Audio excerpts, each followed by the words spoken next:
Welcome, my friends. This is the Resilient Philosopher podcast, and I am David Leon Dantes. Today's reflection is not about taking sides. It's about understanding how power hides behind every system we follow. Communism, socialism, capitalism, and fascism. Each began as a dream, and each became a mirror of human nature. As a philosopher who studies psychology, I don't seek conformity or fame. I observe. And what I've learned is that the real struggle isn't between left and right, but between awareness and ignorance. If you wish to explore the historical detail and sources behind today's talk, the companion article at visionleon.com expands each idea. But for now, let's journey through the mind of power. Communism was born out of pain. Karl Marx, Friedrich Engels looked at the world where industrial elites grew rich while workers lived chained to their labor. This dream was noble: erase class, share everything, make life fair. But to make everyone equal, someone had to enforce equality, and that someone became the state. Lenin's revolution began in hope. Stalin's rule turned hope into fear. Mao's great leap forward led to famine. Cuba's promised liberation became an island of control. Communism works only in small circles, families, tribes, where trust replaces money. One control replaces trust.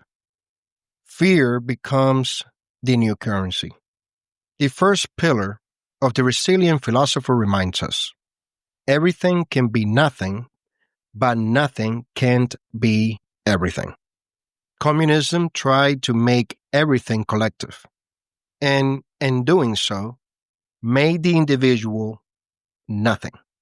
When individuality dies, so does innovation, art, and truth.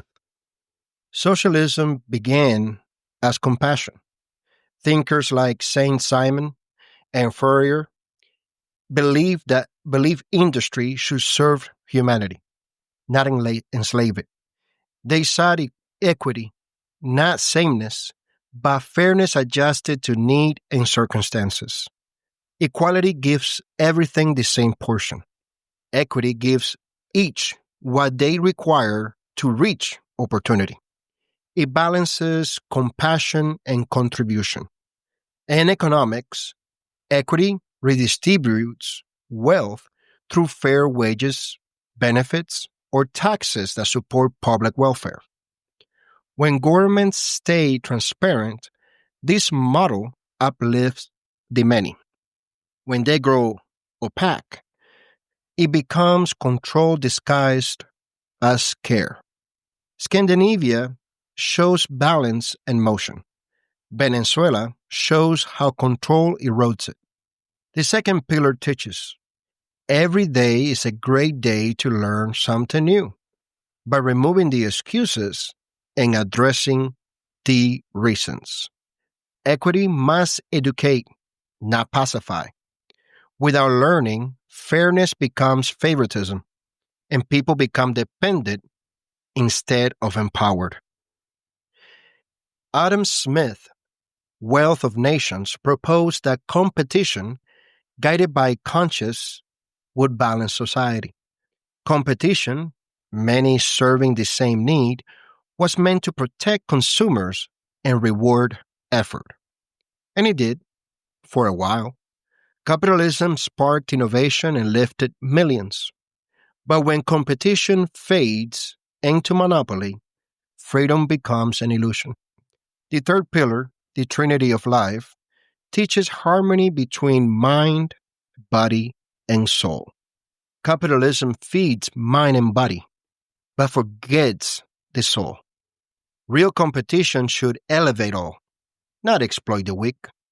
Fairness in economics means proportionate reward for genuine effort. Profit without fairness becomes exploitation. When corporations merge with governments, capitalism turns into oligarchy, control masked as opportunity. After World War I, Europe longed for stability. Mussolini promised order. Hitler offered pride. Both transformed fear into obedience. Fascism borrows socialism's unity and capitalism's drive, but fuses them under one ego. It manipulates fairness by redefining who deserves it. Today's fascism hides behind media and algorithms, selling safety while erasing the right to question. It doesn't need armies, it needs attention.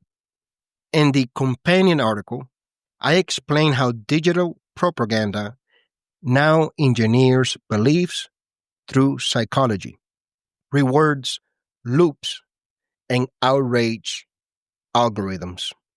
Fascism no longer burns libraries, it buries truth under noise. The fourth pillar reminds us to lead is to serve by empowering others to lead and rise above. Fascism murders that truth. It replaces leadership with idolatry. A leader who silences questions is not leading, he is ruling.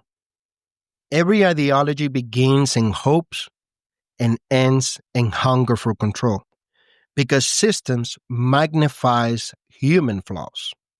Communism collapses under control. Socialism withers under dependency. Capitalism decays under greed. And fascism burns in vanity. The fifth pillar of the resilient philosopher philosophy says, the one who lacks words speaks the most. The ones with the most words listens. When listening dies, equity turns to envy. Fairness fades. Competition becomes conquest. Silence becomes the tool of control. In psychology, this is obedience to authority, the comfort of letting others think for us. That comfort is the slowest poison of freedom. The article expands on group thinking and confirmation bias, how societies convince themselves they're right while walking towards collapse. A leader who fears being questioned seeks obedience, not growth. Serving leadership transforms authority into accountability. It listens before it decides and serves before it commands. Fairness in governance means decisions born from empathy, not privilege. In economics, it means reward measures by integrity as much as performance. Christ, Gandhi, Mandela, and Marti all practiced servant leadership. They didn't demand followers, they nurture thinkers. That philosophy shapes Visionly LLC and the Resilient Philosopher. In the article, I describe practical ways to apply this. Leading through humility, teaching through listening, creating communities where awareness replaces authority. Philosophy is a dialogue. Socrates questioned not to win, but to awaken. Today, debate has replaced dialogue. We don't listen to understand, we listen to reply. To rebuild understanding, we must first rediscover discussion. An argument seeks victory. A discussion seeks understanding. An argument begins with a position. A discussion begins with a question. Arguments feed ego. Discussion feeds awareness. An argument wants to prove, a discussion wants to improve. When we argue, we listen only to reply. When we discuss, we listen to reflect. That difference determines whether we evolve or repeat history. But dialogue demands emotional discipline. Emotion is part of truth, yet when it governs conversation, clarity dies.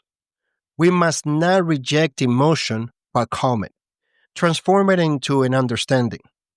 That is not suppression, it is mastery. It is the stillness before wisdom speaks. In leadership psychology, this emotional regulation, in leadership psychology, this is emotional regulation. In philosophy, it is temperance. In the resilient philosopher, it is awareness. When we master emotion, we stop defending our ego and start defending truth. Without that balance, every debate becomes personal, and truth drowns in pride. The fifth pillar reminds us the one who lacks words speaks the most. The ones with the most words listens. Silence isn't weakness. It's strength under control. The leader who masters emotion masters communication. The philosopher who masters emotion masters truth. So when disagreement comes, don't aim to win, aim to understand. Growth doesn't come from proving you're right. It comes from realizing you still have more to learn. The article accompanying this episode divides deeper into the philosophy of dialogue, emotional awareness, and serving leadership. How to transform conflict into growth and silence into understanding. Communism promised equality. Socialism promised equity. Capitalism promised competition. And fascism promised strength. Each failed when fairness disappeared. Power doesn't corrupt, it reveals. It shows who we are when no one can stop us. The third pillar reminds us to balance mind, soul, and body. When balance is lost, systems enslave us. When it's restored, even flawed systems can serve growth. Before defending a flag or ideology, defend your conscience. Ask yourself, am I protecting truth or protecting comfort? That question is the beginning of awareness. The companion article at visionleon.com expands these reflections, defining equity, equality, fairness, and competition into the context of economics, government, and leadership. I invite you to read and continue this dialogue beyond sound into reflection, because awareness is the purest form of freedom. The reflection is the first act of leadership. If this episode moved you, share it.